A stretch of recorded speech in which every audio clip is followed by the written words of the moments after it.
শুভ দীপাবলি। আপনাদের সবার জীবনে অন্ধকার দূরীভূত হয়ে আলো প্রবেশ করুক।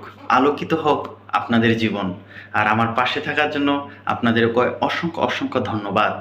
তো সবার জীবন সুখ ও সমৃদ্ধিতে ভরপুর হয়ে উঠুক। তো আমরা কি জানি আজকে যে দীপাবলি, এই দীপাবলিতে প্রদীপ জ্বালানো হয় কেন? আসলে কেন আলোকিত করা হয়?